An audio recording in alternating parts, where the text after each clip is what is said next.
Wait a minute. When you look at Mars in the night sky, it's just a bright red dot. But how much of that world do we actually know? How much have we mapped in real detail? And how much have we truly touched with our machines on the ground? The gap between those two is way bigger than most people think. For over 50 years, Mars has been under almost constant surveillance. From Mariner and Viking to Mars Global Surveyor, Mars Reconnaissance Orbiter, MAVEN, Mars Express, and Tianwen-1, we have scanned the entire planet in visible light, infrared, radar, and laser altimetry. The result is a complete global map of Mars at kilometer-scale resolution or better.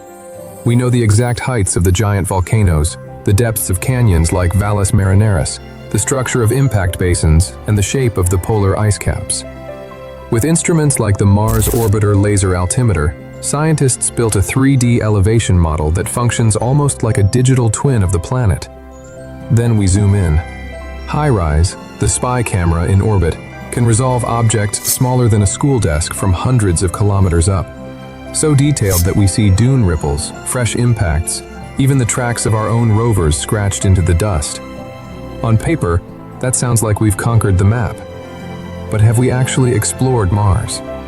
So far, only 6 rovers have ever driven on the surface: Sojourner, Spirit, Opportunity, Curiosity, Perseverance, and China's Zhurong.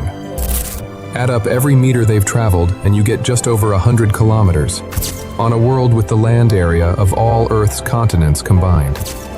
Every rover track we've ever made on Mars would fit inside a small city back home. A handful of squiggly lines on a planet that may hold entire lost climates, and maybe lost ecosystems we have never seen. But those lines are drawn in very specific, very strategic places. Spirit and Opportunity proved that liquid water once reacted with Martian rocks. Curiosity drilled ancient lakebed mud and found complex organics and long-lasting water. Perseverance is sampling an old river delta in Jezero Crater, one of the best places on the planet to preserve traces of past life.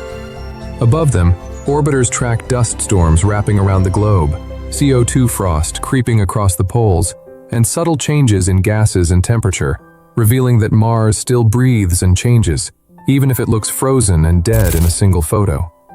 So how mapped is Mars, really? Globally, we have almost 100% coverage at low to moderate resolution, huge regions in meter-scale detail, and key targets in ultra-sharp sub-meter images. But when you ask how much of that mapped surface has been directly sampled by our machines, the answer is far less than a billionth. That's the tension. From orbit, the planet shouts, "Oceans once flowed here, rivers carved this, lakes filled that crater."